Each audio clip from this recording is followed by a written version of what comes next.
Videoin kamu. Kapas tempe. Nah ini ayam apa Pak? Kapas. Ayam kapas. Ini jenisnya dari mana ini ayam ini?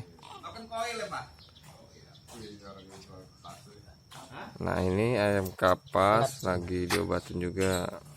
Dana 100.000 atau lebih dikit nyari tas koper tinggi kurang lebih 60 cm, lebar Kasih 40 cm.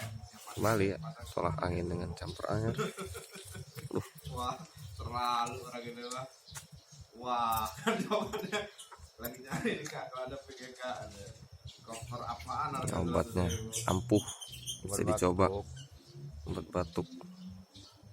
Cuaca. Sekali lagi.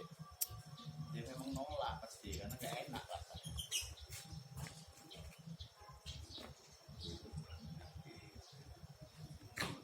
Ayam kapas.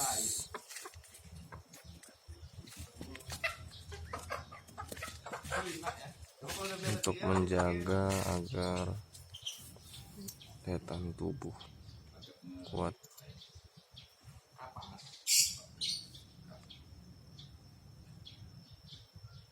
Selain ini tak, selain masker, ada lagi dijual di kaca kayak helm itu dulu. Udah pakai masker, tutup lagi kaca.